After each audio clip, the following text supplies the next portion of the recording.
sincérité des frères et des sœurs. T'as des gens, ils font semblant. La communauté afro, pour eux, c'est un marchepied pour se donner de l'importance, mais ils en ont rien à faire. Ouais, ça c'est vrai. Il y en a, ils font semblant, mais quand t'es dans les coulisses, t'es dégoûté du nombre de frères et de sœurs qui font semblant. Eux, en fait, ce qu'ils veulent, c'est juste exister. C'est pas le bien-être des frères et des sœurs qui sont derrière, qui sont dans l'anonymat, pour les aider. C'est pas ça leur objectif. Leur objectif, c'est eux, leur poche. Blaf, Africains, Africaines, Afrodescendants, Afrodescendantes, bonjour. Pas de poésie aujourd'hui, mais j'espère quand même que vous allez bien. Nous continuons notre exploration de ce monde afrodescendant complètement déviant, cette catégorie d'afrodescendants complètement déviants qui a du mépris vis-à-vis de sa négritude, de son africanité. Ce sont des gens qui sont parmi nous, parmi nos amis, nos familles, nos voisins, nos collègues. Ils sont sur toute l'échelle sociale. On a déjà identifié que les présidents de nos pays, tels que les pays d'Afrique ou les pays de la Caraïbe, etc., mais aussi les artistes, etc., on a déjà identifié que ces milieux sont complètement contre le monde noir. Hein. Alors, je ne dis pas tous à 100%, mais beaucoup de ces afro-descendants acceptés dans certains milieux, la politique, le monde artistique, etc., ben on sait qu'ils sont contre le monde noir, ils ne défendent rien, absolument rien. En tout cas, c'est ce qu'on peut constater. Hein. Les artistes, par exemple, en France, mais aussi dans d'autres pays, on voit bien que c'est pas du côté du monde noir qu'ils sont. Ça, je crois que ça c'est facile à vérifier. Les politiciens n'en parlons même pas. Je veux dire que ce soit Afrique, Caraïbes, etc. On voit bien que l'entièreté de ces milieux ne sont pas du tout, ces afrodescendants ne sont absolument pas du côté du monde noir. Hein. Ça, il suffit vous regardez sur l'internet en 20 minutes, même pas, en 5 minutes, vous le constatez. Mais on oublie que au niveau des masses populaires, nous avons exactement le même type de personnes. Hein. Sauf qu'au niveau des masses populaires, ce sont des gens que nous côtoyons tous les jours, donc on ne se rend pas compte de l'ampleur des dégâts. C'est pour ça que je fais tous ces audios. Ce n'est pas pour nous diviser, c'est vraiment pour vous informer. Si c'est la première fois que vous regardez ce type de vidéo, c'est pour vous informer que nous avons une catégorie. Cette catégorie de personnes sur toute l'échelle sociale, elle existe aussi au sein des masses populaires noires et c'est une maladie mentale qui n'est pas, encore une fois, on n'y prête pas suffisamment attention. Ce sont ces afrodescendants qui ont du dédain, du mépris vis-à-vis de leurs semblables. Le truc, c'est que, comme je le dis, vu qu'ils sont parmi vos familles, vos amis, vos voisins, ils vous font des sourires, vous les connaissez depuis longtemps.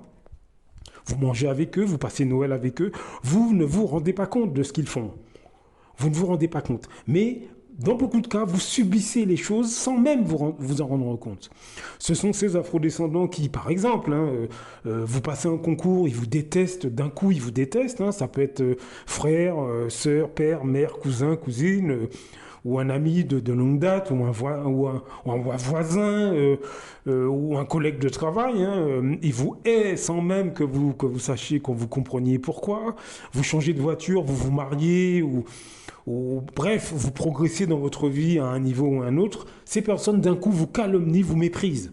Ça, vous avez remarqué que beaucoup d'afrodescendants se plaignent de cette ambiance comme ça, de compétition, de méchanceté, de jalousie, etc., de beaucoup d'afrodescendants vis-à-vis de leurs semblables.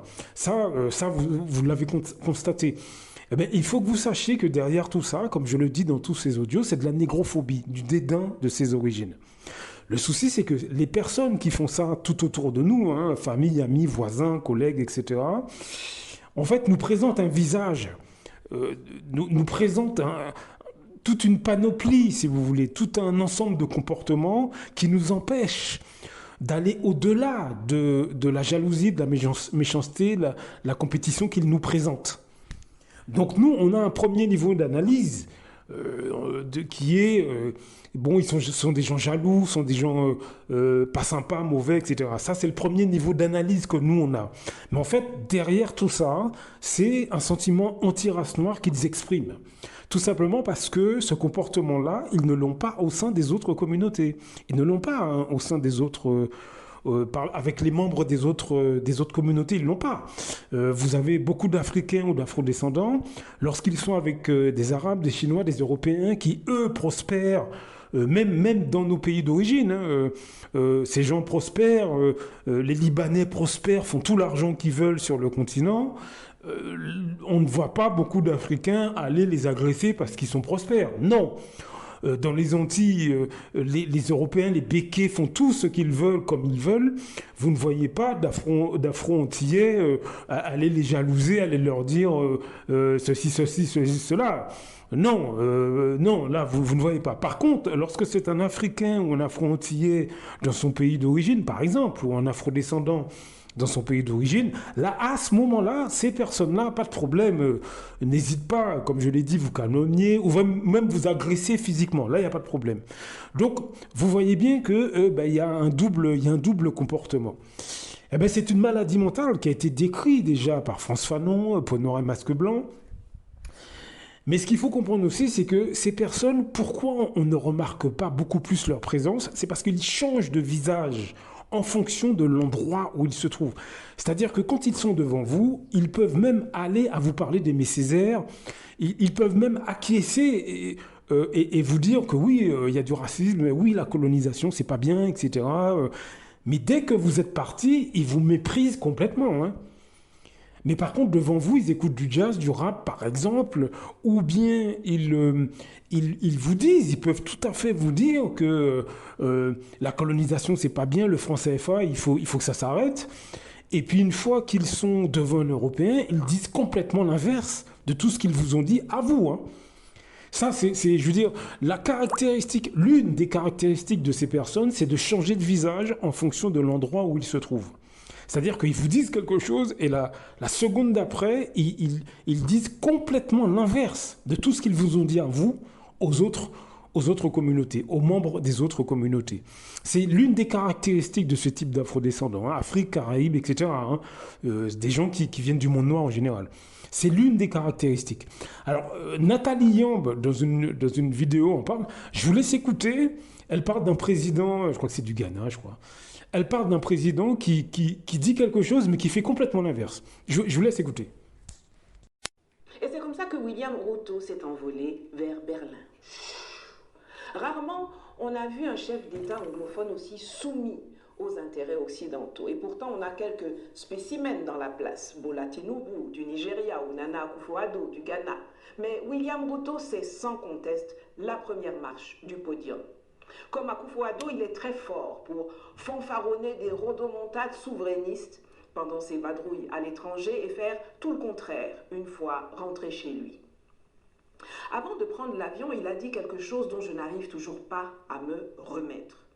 En effet, Ruto a affirmé qu'il allait à Berlin pour sécuriser 200 000 emplois que le chancelier allemand Scholz aurait fait miroiter pour des étrangers en Allemagne. 200 000 emplois en Allemagne, rien que ça. C'est-à-dire que lui, là, il n'est pas capable de créer de l'emploi pour les Kenyans au Kenya. Mais il pourchasse un chef de gouvernement étranger pour que celui-ci fasse son travail à sa place. Donc voilà, donc vous avez entendu, là, elle parle d'un président. Vous imaginez un président qui, c'est quand même assez extraordinaire, hein, déjà. On peut se poser la question pourquoi il va en Allemagne cirer les chaussures d'un autre président qui promet des emplois à ses compatriotes, mais à l'étranger. Enfin, vous voyez un peu quand je vous dis qu'il y a un problème mental, c'est la psychiatrie. Je dis ça sans... c'est pas je n'essaie pas de faire de l'ironie, non, là, c'est vraiment des maladies psychiatriques. Encore une fois, on prend pas ça au sérieux. Mais le double jeu, le double visage, de manière quasiment systématique, mais vous n'imaginez pas à quel point, au sein des masses noires, il est, en tout cas, au niveau de cette catégorie d'afrodescendants, ceux que je mets en lumière dans ces vidéos, mais vous n'imaginez pas à quel point c'est répandu. Mais vous avez des afrodescendants que vous côtoyez tous les jours. Ils vous font des souris, ils écoutent du jazz, du rap pour les plus jeunes, les plus âgés vous parlent dans la langue de votre pays, ils cuisinent les plats de chez vous, ils s'habillent comme vous, ils se coiffent comme vous. Mais quand ils arrivent au boulot avec leurs collègues de travail, s'ils sont en France, avec leurs collègues de travail des autres communautés, mais ils vomissent littéralement sur tout ça. Vous n'imaginez pas à quel point. Je veux dire, mais sans même aller au travail, vous avez un paquet, mais un contingent entier d'Africains, d'Afro-Antillais, d'Afro-Guyanais, d'Afro-Réunionnais, tout ce que vous voulez. Le vendredi soir, ils sont dans les soirées à danser du zouk, du dombolo, etc. Mais quand ils sont en France, le lundi matin, les premiers à regarder avec mépris dans le métro les autres afrodescendants, c'est eux.